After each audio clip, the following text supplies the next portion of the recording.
So the crazy idea that would be fun to do, right, is we first get one of those 3-foot balloons, which you can buy them on Amazon. Oh, heck yeah. Big old balloon. Party Central just went out of business. We fill it up with hydrogen. And we get somebody who's good at shooting arrows. I'm not, but we can get somebody. And we let it go, and they have to shoot it with a flaming arrow. And see what happens. Tie a string to it. I guess we could tie a string to it, yeah. Just in case. So here's my question. So there's a big difference between hydrogen and helium, Yes. right? I mean, I'm talking about... What makes you laugh? I'm talking about, well...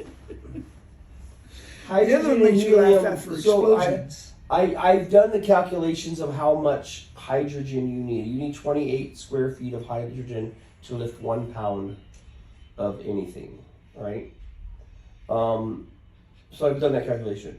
The question is helium? You do have a... Helium has, yeah, but my science is always completely insanity. Yes.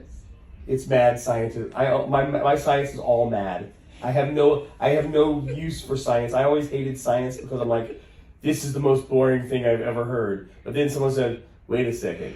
You do have a blimp fetish. I do have a dirigible. I have a dirigible. I don't have a fetish, but it's definitely. I'm definitely an enthusiast. A dirigible problem. I have I'm a dirigible enthusiast. That's a better way to state it. Maybe. Yes. So I mean, yes, I would love to do a series of YouTube videos that raise me the $12 million I need for my own Zeppelin. But then the Zeppelin's probably going to cost a fortune to keep after that. So I'm going to have so much more money than that. Same thing with my wanting to have a hovercraft First that things carries first, cars. Buy the dirigible. Yeah. Maybe I just build a dirigible. How daring is that? Yeah, but daring dirigible. You get a 3-foot balloon, you shoot it up, and you put it up in the air, and then you have somebody shoot a flaming arrow at it to see how it explodes. But will it explode, or just kind of burn off? I don't know. We'll have to see. Is hydrogen really explosive? Yes, I guess that's the question. I don't know. But it has to be like it. I mean, look at the Hindenburg. It burned like a big cigar. It didn't like just boom. Yeah, it deflagrated. Yeah. There's equations for that. It's kind of scary that I know that. Now they say that that's also because the outer skin that it was painted with was also flammable. Oh, so then the outer skin burned, and then the inside. So maybe the explosions were the hydrogen going off, but the outer skin was burning as it went like that. Because it was a deflagration versus an explosion. Yeah. And it's kind of scary that I know that. Because that actually was my training. Deflagration. I actually was trained in that. That's isn't that your engineering background? My engineering background. How to know what will explode when and how much is too much in one area. I was paid to learn that. It's kind of interesting. Yeah. So that would be a fun thing to do. It would be fun. So, and I always had, my original idea for all of my ideas, the problem is I think all my ideas are good, but they all require a certain amount of money, yeah. I don't have a lot of ideas that are not high concept, that are low yield, low money job. So one thing, high concept, very expensive. Even back when YouTube first came out, and I saw that it was that was going to be huge, right?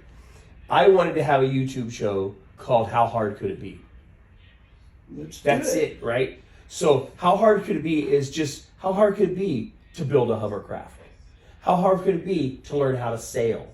How hard could it be to do these different things that are engineering feats, right? In some cases. How hard could it be to build your own sailboat, right? And then I start going crazy, right? Out of styrofoam that you buy at Home Depot, right? I started to build a hovercraft, Bob. It's actually pretty hard.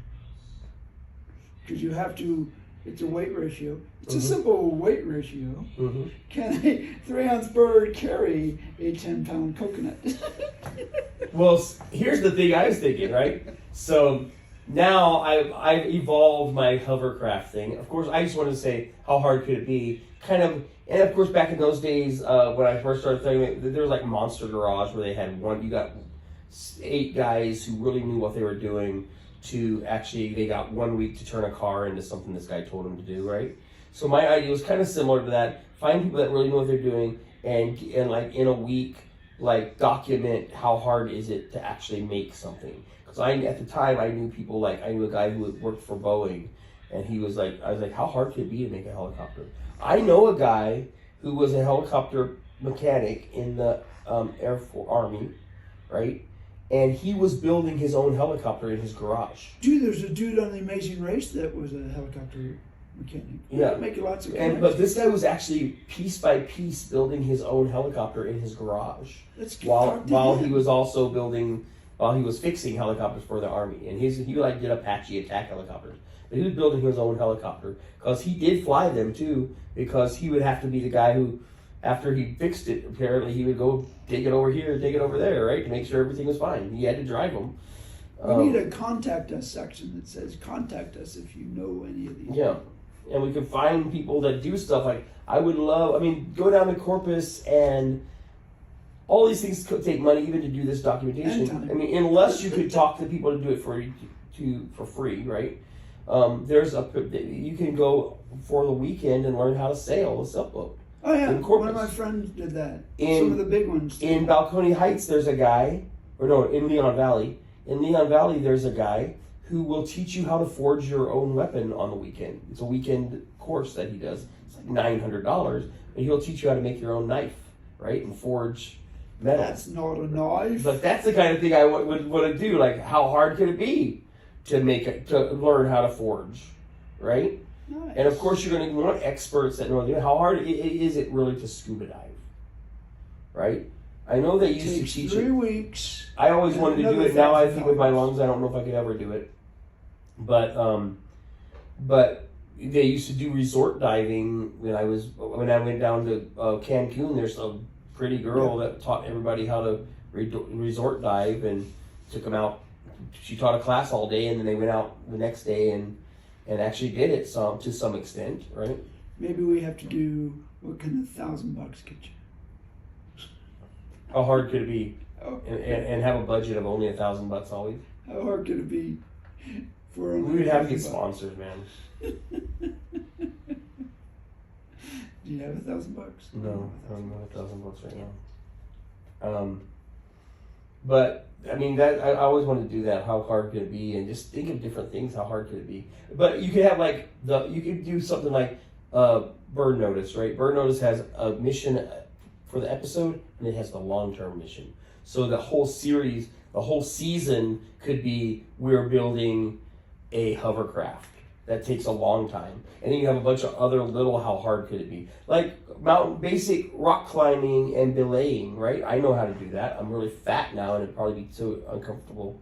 But so it might be a little bit harder. But how hard can it be to lose 100 pounds, which is how much I need to probably lose? How hard can it be to build a Lego set? Right? How hard could it be to, I don't know, do anything, right? You know what's so funny? What? This is totally off the side from you saying Legos. If I go into my little boy's room, Justice, who's almost 18 years old, right? I call him my little boy, but he's not a little boy. He even just the other day was like, dude, in 5 months I'm 18. My little daughter's 22. I can go out drinking with her. Yeah. So, no, what I'm saying is, if I go in his room right now, there is this little Lego spaceship that I built years ago out of his Lego set, and he has never let it be taken apart because he likes it so much. Yeah. It's just a little, it's not even a lot of pieces, but it's just a little spaceship. And I think when I first made it, there was a bigger spaceship, and the little spaceship landed on the bigger spaceship and fly around. Strangely enough, it was actually what I modeled the Arrow after when I made the Arrow spaceship for our cartoon. But still, it's in his room. And I was like, dude, you still have this? He goes, I just like it so much. Yes. Right? Which is things that make you feel great about being a dad. I've kept way too many things from my past. right? Well, and I have a lot of things too, but I don't have a lot of things. I have very few things, but they're extremely meaningful to me, right? Yeah. And the truth is, some of them have been broken by my kids over the years, but I have stuff that happened before my kids were born, and they've broken some of them, but I still have pieces of things, like my trip to Russia, and they're because of those things, right? You can ask my wife. I have a whole third car garage that's full of. Oh, I've seen. Yeah. Yes. Full of my past. But I am the last of my family, so I have all my family. This is why you need to purchase a home that you just display all your stuff in. My wife has given me the third car garage and my office to store all my. I have my grandmother's. I have my grandmother's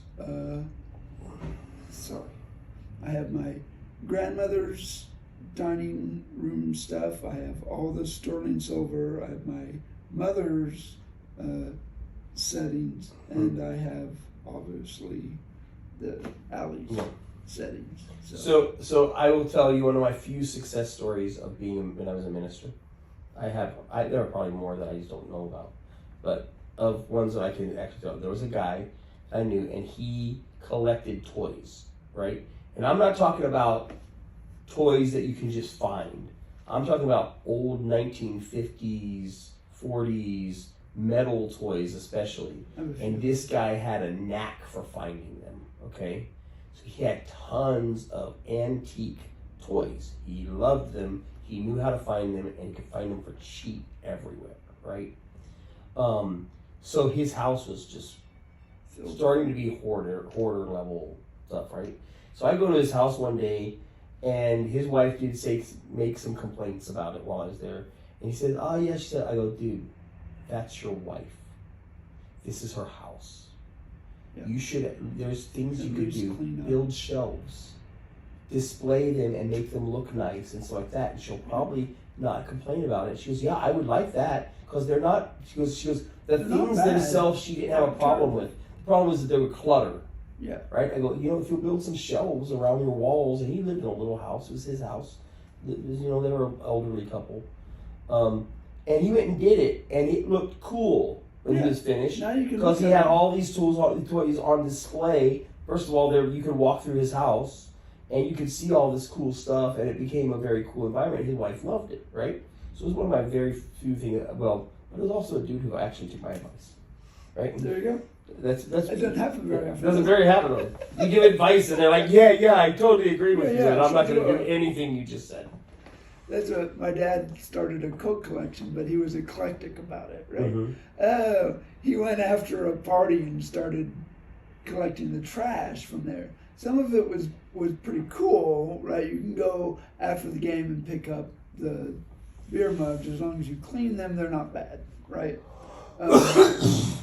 So he gave that all to me, and then one of his probably second to the last visits, we built a bookshelf, and then finally we set it up on display, and it actually looks pretty nice. I think you saw it. That was the display in the movie room. Yeah. Right? So we took all the Coke stuff out and we put it up on display there, and it looks pretty nice. We still have some of the Coke stuff still in the third car garage. So I saw a Coke machine today for sale.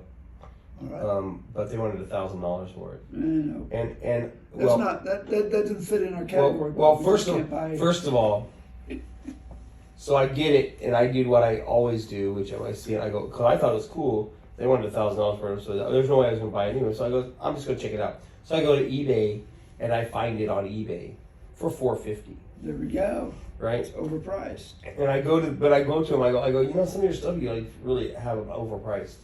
Well, like what? Well, like that Coke machine back there, that's like twice the price as you're going to get it anywhere else, right?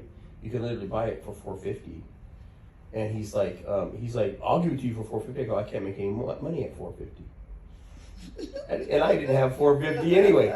And if he would have said $275, which is probably the only price, plus I don't know if it works, right? So, and I can't fix it, so it's not of any value to me.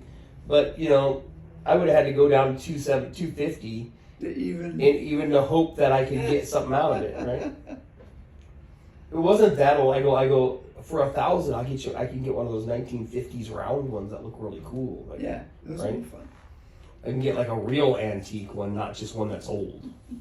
Yours is old. Yours is just No, but it was for bottles, which was it that was is 50-cent bottles. So it's probably the 70s, 80s, right? I have one of those. I have 50-cent bottles.